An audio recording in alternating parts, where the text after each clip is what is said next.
भजनलाल सरकार में अलवर के तिजारा में खुलेआम हो रही गोकशी पर बड़ा एक्शन लिया गया है।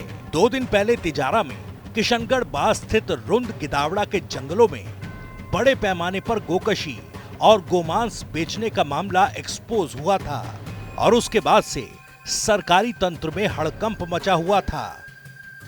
जयपुर रेंज के आईजी उमेश चंद्र दत्ता इस मामले को लेकर इलाके में पहुंचे और खैरतल तिजारा, बहरोड़ कोटपूतली और भिवाड़ी के एसपी के नेतृत्व में पुलिसकर्मियों ने बड़ा सर्च ऑपरेशन चलाया, जिसमें कई संदिग्धों को हिरासत में लिया गया और उनसे पूछताछ की जा रही है।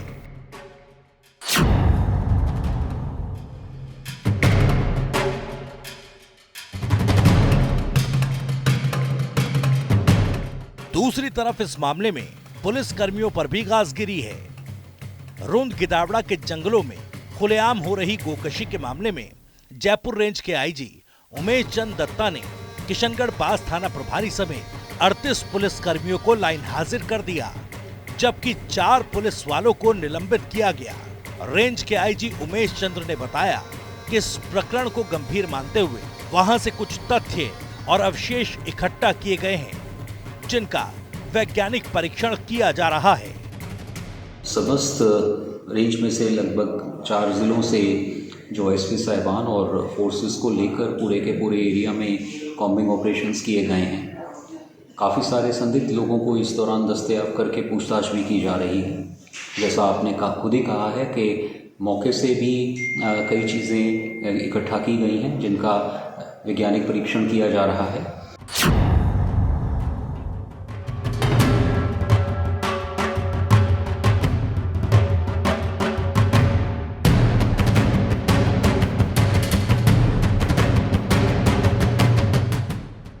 दरअसल 4 जिलों के एसपी के नेतृत्व में बड़ा सर्च ऑपरेशन किया गया था। कई ठिकानों पर दबिश दी गई, कई लोगों को हिरासत में लिया गया। हिरासत में लिए गए आरोपियों पर पूछताछ के बाद प्रभावी कार्रवाई की जाएगी। खुलेआम हो रही गोकशी और गोमांस बेचने की घटनाओं को रोकने के लिए पुलिस की अलग अलग टीम बनाकर सभी को अलग अलग टास्क दिए गए हैं, जिसके परिणाम भी सामने आ रहे हैं। इस मामले में पुलिस की संलिप्तता की हाई लेवल जांच की जा रही है। अतिरिक्त पुलिस अधीक्षक स्तर के अधिकारी से इसकी जांच कराई जा रही है।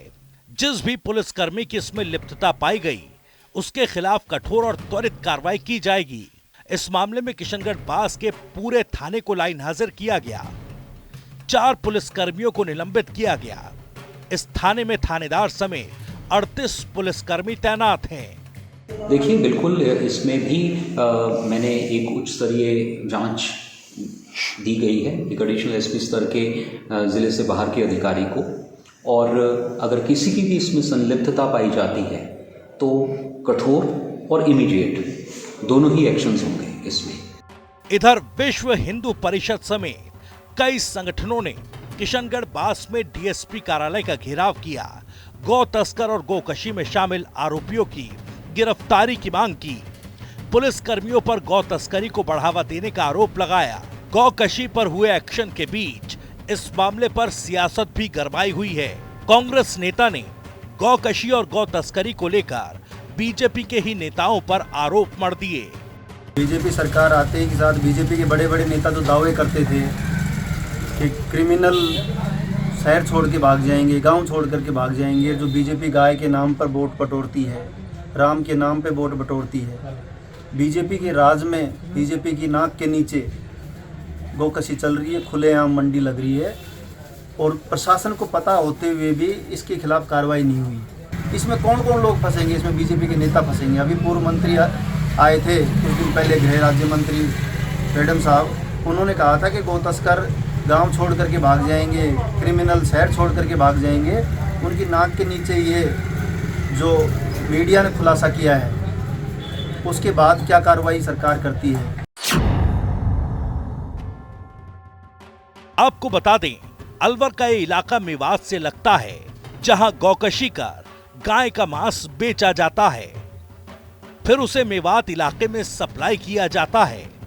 रुंद गिदावड़ा की जो तस्वीरें सामने आई हैं, उसमें साफ देखा जा सकता है कि खुलेआम बीफ की मंडी चल रही है, जहां से लगभग 50 गांवों तक रोजाना बीफ की होम डिलीवरी दी जा रही है। रोजाना 20 गाय वहीं पर काटकर बेची जा रही हैं।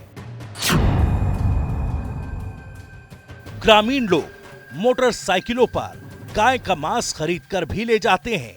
अलवर जिले का मेवात इलाका हमेशा गौकशी और गौ तस्करी के मामलों में चर्चित रहा है और इसी कारण यहां पर कई बार मॉब लिंचिंग की घटनाएं हो चुकी हैं। मेवात के कच्चे रास्तों को गौ तस्करी के लिए मुफीद माना जाता है।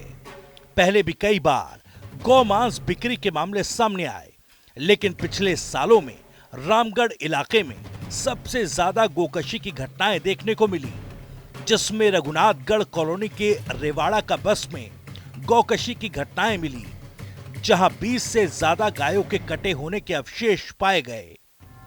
उससे पहले हरियाणा सीमा पर स्थित मूनपुर करमला में बड़े पैमाने पर गोकशी की घटना देखने को मिली थी, जिसमें करीब 200 से ज्यादा गायों के कंकाल पाए गए थे। जब भी यह मामला काफी चर्चित रहा था, इसलिए यहां पर गौकशी और गौ तस्करी को रोकने के लिए पुलिस ने गौ रक्षा चौकी भी बनाई थी, लेकिन वो भी ढाक के 3 पात ही साबित हो रही है, क्योंकि आए दिन यहां तस्करी की घटनाओं को अंजाम दिया जाता है। सबसे बड़ी बात है कि गौ तस्कर पहले तो कॉन्ट्रा गाड़ी या ट्रक में भरकर गौ तस्करी करते थे, लेकिन बाद में पुलिस से बचने के लिए गौ तस्कर लग्जरी कारों का सहारा लेने लगे। अब जब से दिल्ली मुंबई एक्सप्रेसवे शुरू हुआ है, तब से गौ तस्कर वहां से गौ तस्करी की घटनाओं को अंजाम देते हैं। पुलिस उनका पीछा करती है तो फायरिंग करते हैं, गाड़ियों में पत्थर लेकर चलते हैं, खाली कांच की बोतलों को भी लेकर चलते हैं और जैसे कोई उनका पीछा करता है, उन पर पत्थरों और कांच की बोतलों से हमला कर देते हैं। खैर, अब पुलिस के बड़े एक्शन के बाद सवाल ये कि गौकशी और गौ तस्करी करने वाले गैंग पर क्या पुलिस नकेल कस पाएगी?